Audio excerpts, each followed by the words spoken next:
Well, the next case to come before the court is Willis versus Farmers Insurance Company of Columbus. And each side will have 15 minutes.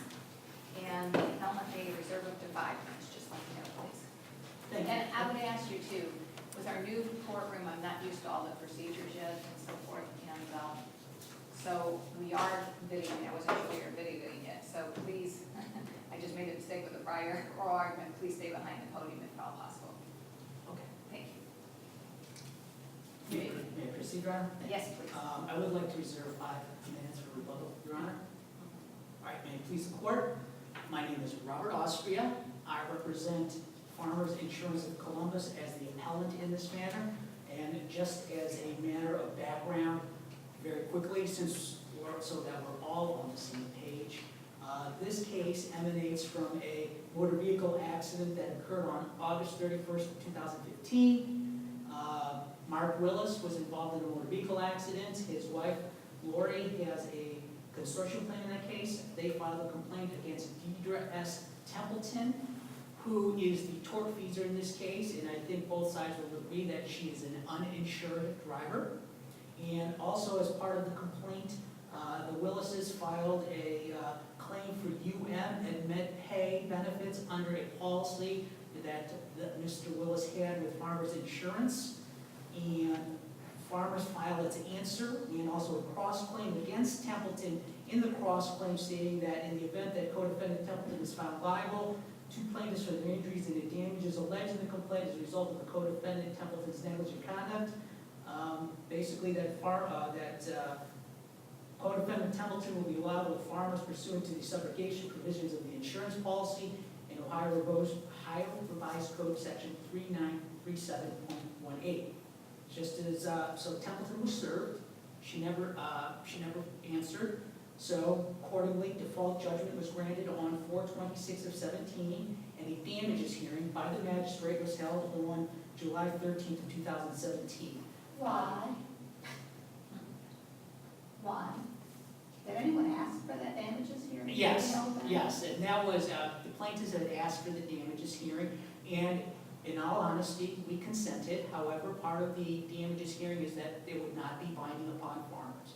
So the magistrate did issue some findings, and the issue that basically we Farmers is contesting is the $1,512 for medical bills, the $4,239.30 for lost earnings, and $12,365.98 for the plaintiff's personal injury non-economic damages. And on January 3rd of 2018, the court adopted the magistrate's decision and entered judgment in favor of Willis against Templeton only in the amount of $25,000. So it is that that order and adoption of the magistrate's decision that brings us here today. That decision was not against Farmers, was it? Correct. Why are you here? Maybe the better question is, how are you here? Sure, okay. Well, first of all, there is a policy of insurance that provides for subrogation with the Willises, and there's also a statutory right to subrogation.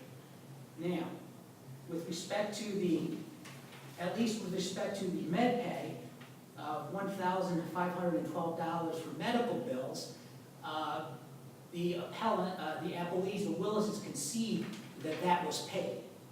Okay, at least with respect to the MedPay, Farmers had made some medical payments in MedPay. Part of the mediator's findings was $1,512 for medical bills, giving the right of the Willises to collect at least on the MedPay when Farmers has already paid for that MedPay. It's our argument that it has destroyed their subrogation rights with respect to that MedPay. Is there anything in the Farmers contract that would allow you to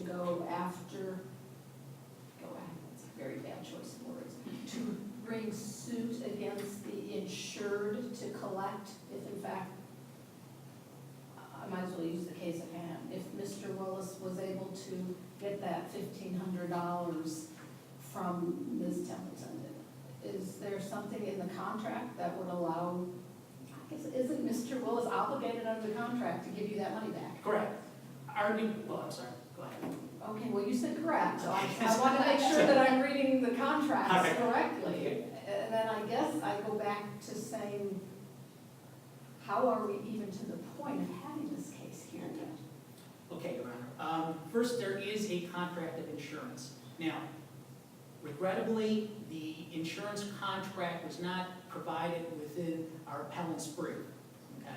I would at least point to the complaint where there is acknowledgement that there is an insurance policy and it does contain subrogation provisions. However, there is a certain portion of the contract that is included in our brief, and it's with regard to at least page 8 with our rights to recover. And so basically, And that contract, how was it introduced? at least, the contract was not introduced, Your Honor, but at least it was, the specific portion of the policy is contained in the appellant's brief, Your Honor. Yes, but how do we, I'm sorry, I don't mean to be rude, but how do we know that that's correct or anything else if it wasn't? We can only look what's in the record, right? Correct, you are correct. There's been no, okay, at least all I can say to that, Your Honor, is at least there's been no, nothing contained in the brief that is somehow an incorrect provision of the policy. And at least if you look at it, at least if you look at the appellee's brief, much of their argument is catered towards the fact that somehow the right of farmers is not ripe, or that fact that it's not a final appealable order, basically both saying that basically the Willises, that there has been no judgment in terms of the Willises, there's been no judgment in terms of what Willises are taking in terms of the UM, or that prevents farmers from taking a judgment on the cross claim. To this, Your Honor, all right, I would at least argue the Bogan case that at least has been cited in the appellant's brief. However, this certain portion still was not cited, but at least it still states, Your Honors, that progressive subrogation right, as previously demonstrated, is based not only upon the words of the contract, but upon much prior case law and specific statutory expression of the General Assembly, period. As such, comma, a right of subrogation, comma, the protection of which is a precondition to uninsured motorist coverage, comma, is a full and present right in and of itself, wholly independent of whether a later judgment obtained by use of such rights will reduce to collection from the tortfeasor, period. Such right constitutes a real and existing right at any time the injured insured is in a position to release a liable party from its liability, period. Now, granted, the Bogan case does involve a case where the tortfeasor had settled with the plaintiff, injured party, the tortfeasor's carrier, for less than the policy limits. And then the person in the place of farmers objected because it wasn't an exhaustion of the limits. However, the court ruled, despite the court ruling on that issue of whether that was unreasonable or reasonable, still, with respect to whether or not the subrogation rights exist, that's what the court said in that. They're still existing and real. How did the court know what any of the limits were in that case? Well, in Did this they case, have the contract before them? correct. Was the contract attached to the complaint in this case by the Willises? No, it was not, Your Honor. Was it attached to farmers' cross-claim? It was not, Your Honor. Okay. Go ahead. Okay, Just wanted to make sure. I know we talked about No, whether no. or not it was attached to the And I brief. understand. I wanted to go back a little farther. If I could change time, I could, but I cannot.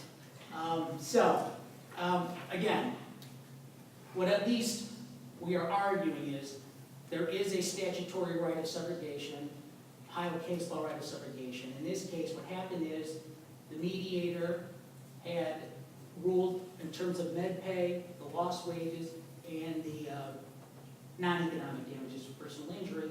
It's our argument that basically pursuant to the statute itself, above and beyond the contract, that farmers has a right, and its rights were destroyed by the Willis is able to collect that money.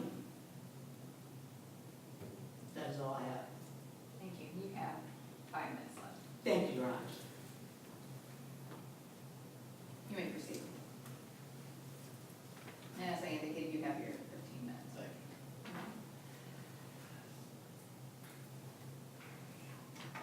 Thank you, Your Honors. May it please the court, Matt Raising on behalf of Mark and Lori Willis for the appellees. Your Honors, this court should affirm and quite possibly sua sponte dismiss this appeal for 4 reasons. First, Farmers appeal lacks subject matter jurisdiction because Mr. Willis's UIM claim and claim against Deidre Templeton is inextricably intertwined with any subrogation or reimbursement claim that Farmers might have. Second, the claim is not ripe. To quote the proverbial, do not put the cart before the horse. Subrogation and reimbursement rights cannot be violated or destroyed unless Mr. Willis and Mrs. Willis actually collect, and there's a judgment or a settlement or a collection on the underlying UIM claim. Third, Farmers does not have any standing to be here today. And fourth, the transcript of proceedings from the magistrate and the insurance policy, as Your Honors have pointed out, is not part of the record. And as this court has held in Bayview Loan Servicing, when a party does not provide the trial court with the transcripts, there are serious consequences for appellate review.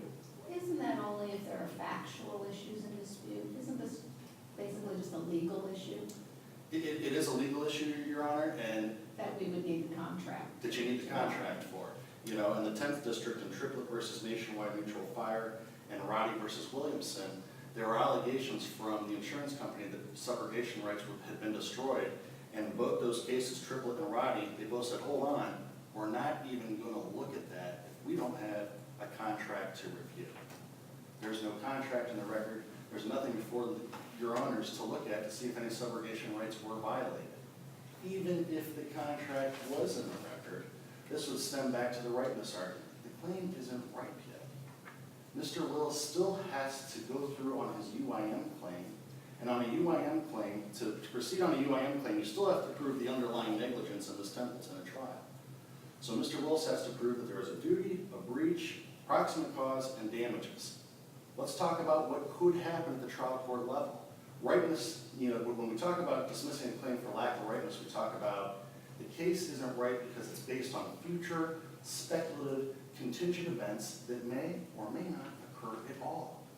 Mr. Willis might not ever collect on the UIM claim. Could go to a jury trial. The jury could render a defense verdict. If there's a defense verdict, that means there's no payment to Mr. Willis. If there's no payment to Mr. Willis, there's no subrogation rights violated for Farmers. But he does already have a judgment. He has a judgment against Ms. Templeton, Your Honor. And he can't use that on the UIM claim at trial. He has to again step in and prove, I was driving a vehicle, Ms. Templeton violated the traffic law, she caused a collision, it caused me to be injured, I had medical treatment, I had medical bills, I was damaged. If that's not shown, the judge could declare a mistrial. And going back to the ripeness argument, the trial court could declare a mistrial. The case could settle. The case could settle. What happens if Farmers has an investigator who finds Ms. Templeton, who testifies, and quite frankly, the jury believes her and finds she's not at fault? Well, my point's made, Your Honor. Yeah, if Ms. Templeton's not at fault, that kind of goes back to the ripeness. We're here too early. If the subrogation rights were violated, that should be an issue that's brought up on any appeal after the trial on the UIM claim. It makes that whole damages hearing, though, kind of premature, doesn't it, because of those potential issues? The damages hearing only pertains to Mr. Willis's independent negligence claim against Ms. Templeton. Still premature. I mean, it's there, I know, but... Right. I mean, the magistrate had us in for a damages hearing, and as Mr. Austria pointed out, we put on the record that this is only, pertaining to any claim against Ms. Templeton. I was in that damages hearing. I can tell you that there was a feeling that it was an act of futility somewhat from the basis, from a practical side. I'd be willing to sell you that judgment against Ms. Templeton for a quarter, okay? Because I don't think that there's ever going to be any recovery from Ms. Templeton. So if Mr. Willis goes out and recovers $1,512 from Ms. Templeton and doesn't pay Farmers back, then we're back here on a real issue as to whether Mr. Willis violated his policy with Farmers. Hasn't happened yet. There's two main things missing from the record in this case. You have no insurance policy to look at to see if he violated his coverage on the subrogation reimbursement. So there's nothing for this court to look at. And the other thing missing in the record, Your Honors, is there's not anything showing that Mr. Willis has collected a dime from Ms. Templeton. That's when subrogation reimbursement issues get triggered. We've talked about the $1,512 in MedPay, the $1,512 in MedPay. If Mr. Willis had gotten that money from Ms. Templeton, he has a duty to hold that in trust and then pay farmers back. But we're talking about things that are ephemeral, that have not happened, and they may not ever happen, which goes back to the rightness argument. Farmers is somewhat, crying over spilled milk that hasn't spilled. The milk carton's still in the fridge, and the milk carton is Mr. Willis's underlying UIM claim. If that's never proven, Mr. Willis might voluntarily dismiss his UIM claim. No subrogation violation, because he hasn't collected anything under the policy. The case could settle. We all love settlements because settlements mean no appeals. So if the case settles before the UIM trial, the subrogation issue is moot and over, because he's reached a settlement with farmers. The jury could find a mistrial. That means Mr. Willis doesn't collect from farmers. The jury could quite simply, Your Honors, issue a defense verdict. They might find that Ms. Templeton caused the collision, but that Mr. Willis, they don't buy his injury argument, and they award a zero damage. They could find in favor of Mr. Willis. The jury could find in favor of Mr. Willis, but award zero in damages. If the jury awards zero in damages, where's the subrogation reimbursement violation? There is none. Reimbursement subrogation does not get triggered until Mr. Willis proceeds to either obtain a judgment on his UIM claim in the underlying court below, or he collects from Templeton. Neither of those things have happened yet. We're here too early.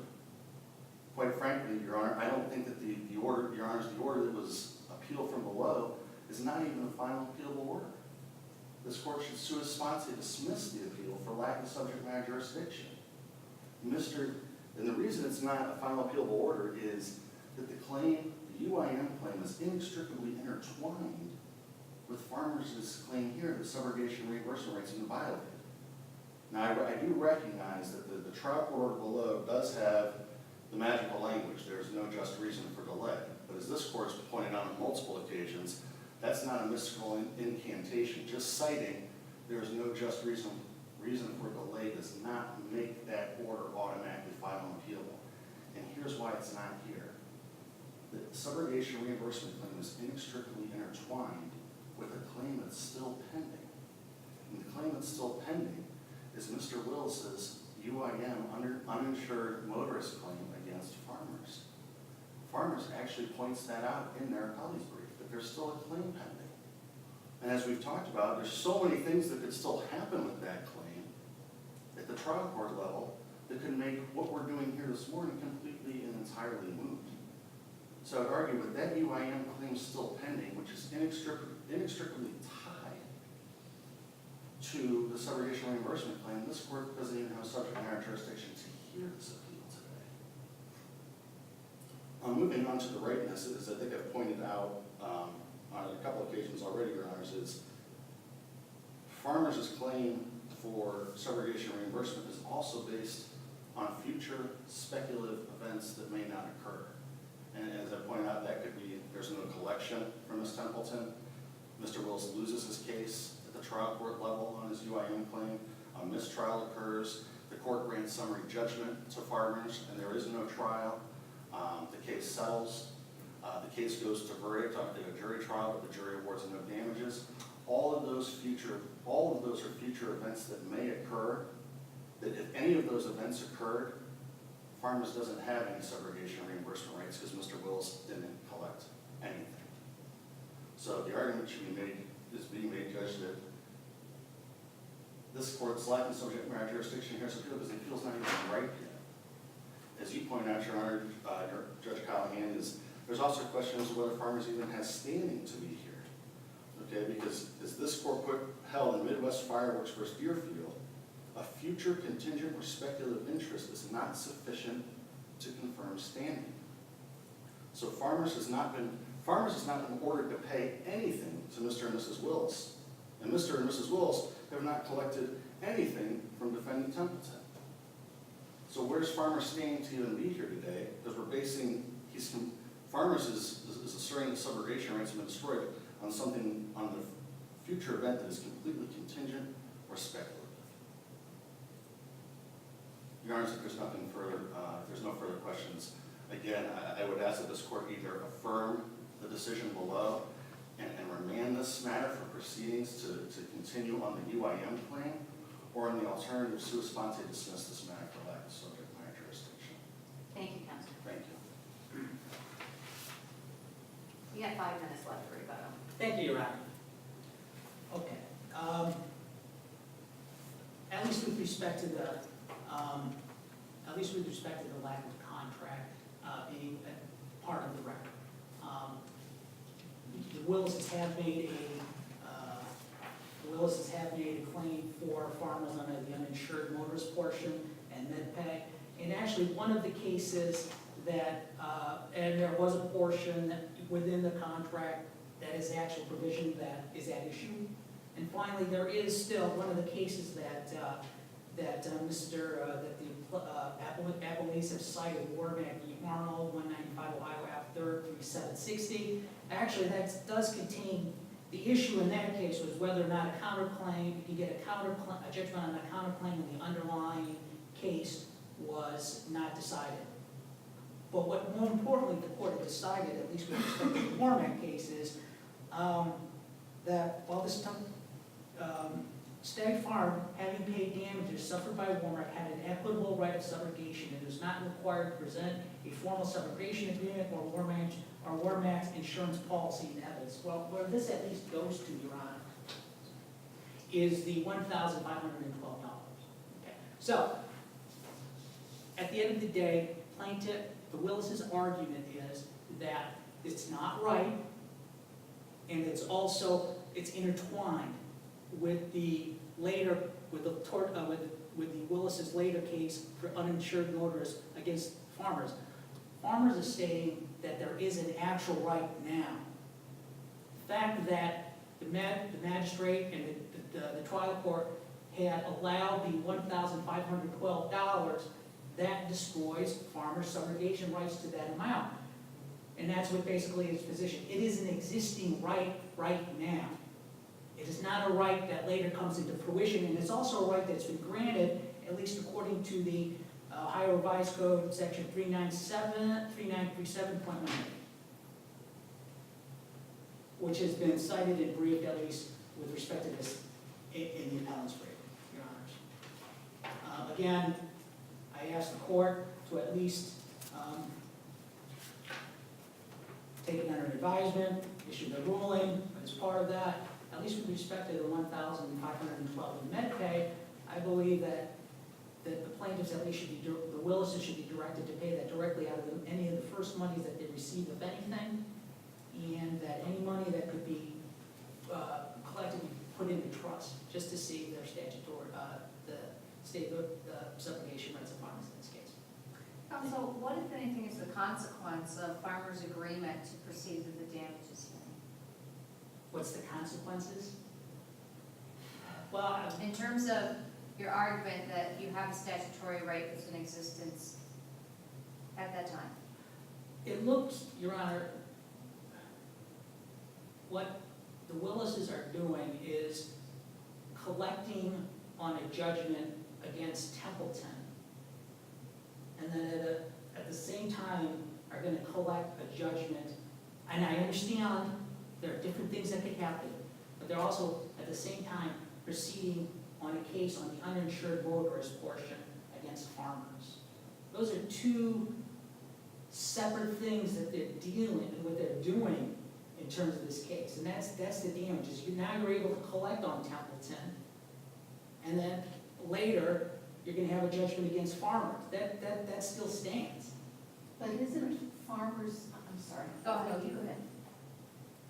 Isn't farmers' subrogation rights yet another separate thing that can be pursued separate and apart from this case? It can. So if eventually it comes back that Willis was at fault for the accident, not Templeton, but you've already paid MedPay on the uninsured claimant, what then? Okay. the purposes of a trial on this, Your Honor, farmers would concede liability in this case, okay? That's just because it wouldn't be worth arguing, because it's clear that Templeton was negligent. Now, again, with respect to your question, what happens if Warmack is found not Warmack, my apologies. If Templeton's found not liable, then that med pay, we can collect. No, the med pay is just paid. That's it, Your Honor. Doesn't evidence of the, to refresh my recollection here, evidence on this trial, Yes. upcoming trial, should it be held? You know, everybody knows there's insurance because Correct. the insurance company's at the table, so that's not the hidden, thing anymore. Won't the jury learn that MedPay was paid, that farmers actually paid some of the bills?